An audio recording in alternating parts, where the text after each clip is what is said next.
Hey everyone, welcome back to RideZoneBikes, and today we've got a full review of a machine that has been stirring up a lot of interest in the mid-weight cruiser category, the 2026 Kawasaki Vulcan 800. This bike represents Kawasaki's latest attempt to capture the hearts of riders who want that long, low, relaxed cruiser feel but still demand enough performance and modern features to make it a capable everyday motorcycle. From the moment you set eyes on it, the Vulcan 800 makes a statement. The silhouette is unmistakably cruiser with its stretched teardrop fuel tank, wide handlebars, low-slung seat, and slightly forward foot controls that create the laid-back, comfortable riding posture. Kawasaki has paid attention to detail in the finishes too. Depending on the trim you get metallic paint, dark matte options, or chrome accents. The lighting has been updated to full LED, giving a modern touch while retaining the classic cruiser vibe. Even the instrument cluster is a blend of old and new,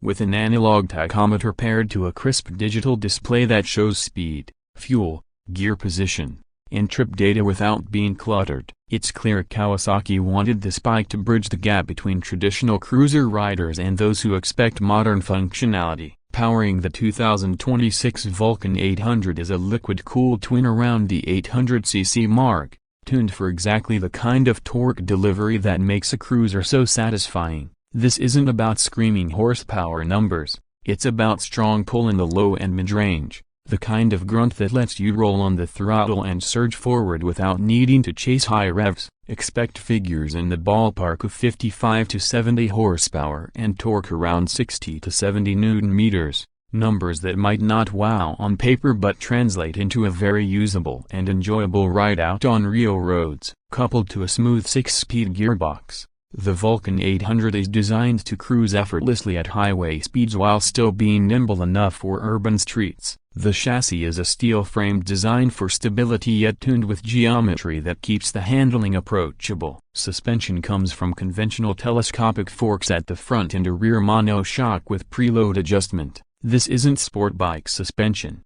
but it's more than capable of soaking up bumps and maintaining composure whether you're solo, carrying a passenger, or loaded with luggage. The braking system is anchored by front and rear discs with dual-piston calipers, supported by ABS as standard, which gives riders that extra layer of confidence in both dry and wet conditions. On the road, what really impresses is the balance Kawasaki has struck between cruiser comfort and everyday usability. The low seat height makes it accessible for a wide range of riders, while the riding triangle offers that signature feet-forward, upright posture that reduces fatigue over long miles. For taller riders, Kawasaki is expected to offer Ergo-Fit adjustability just like on the Vulcan, letting you choose seat, handlebar, and foot peg positions to suit your frame. That alone is a huge selling point, because one of the biggest barriers to cruiser ownership is fit, and this system essentially customizes the bike to the rider. In terms of styling,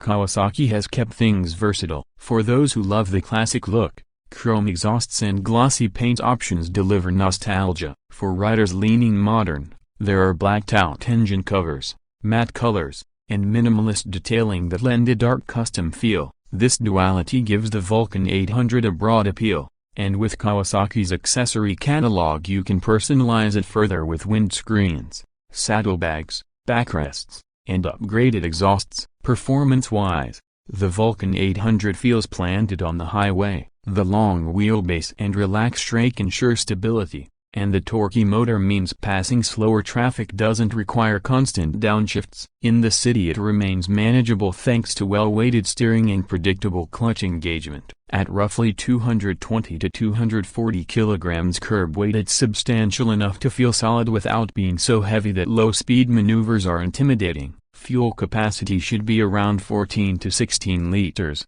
translating to a practical cruising range of 280 to 320 kilometers depending on how you ride. That's plenty for weekend getaways or daily commuting. The sound is another element worth mentioning. Kawasaki has tuned the exhausts to give a deep, throaty note without being obnoxiously loud, which suits the cruiser character perfectly. For those who want more growl, aftermarket options will no doubt be plentiful. Safety and convenience features are subtly integrated. ABS is standard. The digital readout may include a fuel economy indicator, and LED lighting ensures visibility day and night. While it doesn't overload you with riding modes or electronics, the Vulcan 800 strikes a nice balance of technology that enhances the ride without distracting from the raw cruiser experience. Now, let's talk about the price. While official pricing varies by market, the Vulcan 800 is expected to come in the range of $8,000 to $10,500,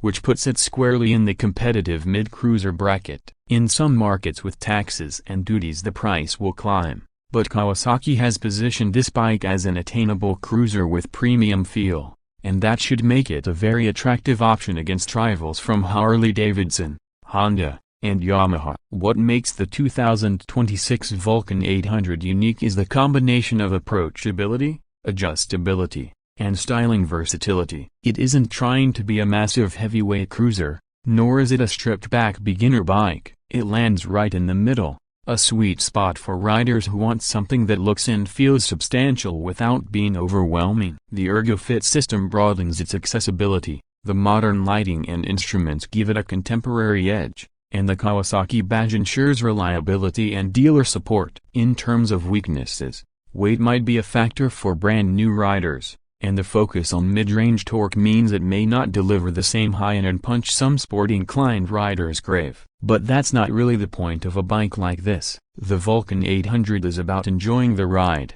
cruising comfortably, and having a machine that turns heads wherever it goes. To wrap it up, the 2026 Kawasaki Vulcan 800 is a thoughtfully built cruiser that combines classic charm with modern practicality. It looks good, feels comfortable, performs with enough torque to keep things exciting, and is priced competitively. If you've been considering stepping into the cruiser world or upgrading to something mid-size that you can grow with, this bike deserves a serious look. That's it for our full review of the 2026 Vulcan 800. Drop your thoughts in the comments, let us know where you'd ride this machine first, and as always, don't forget to subscribe to RideZoneBikes for more deep dive reviews and motorcycle content.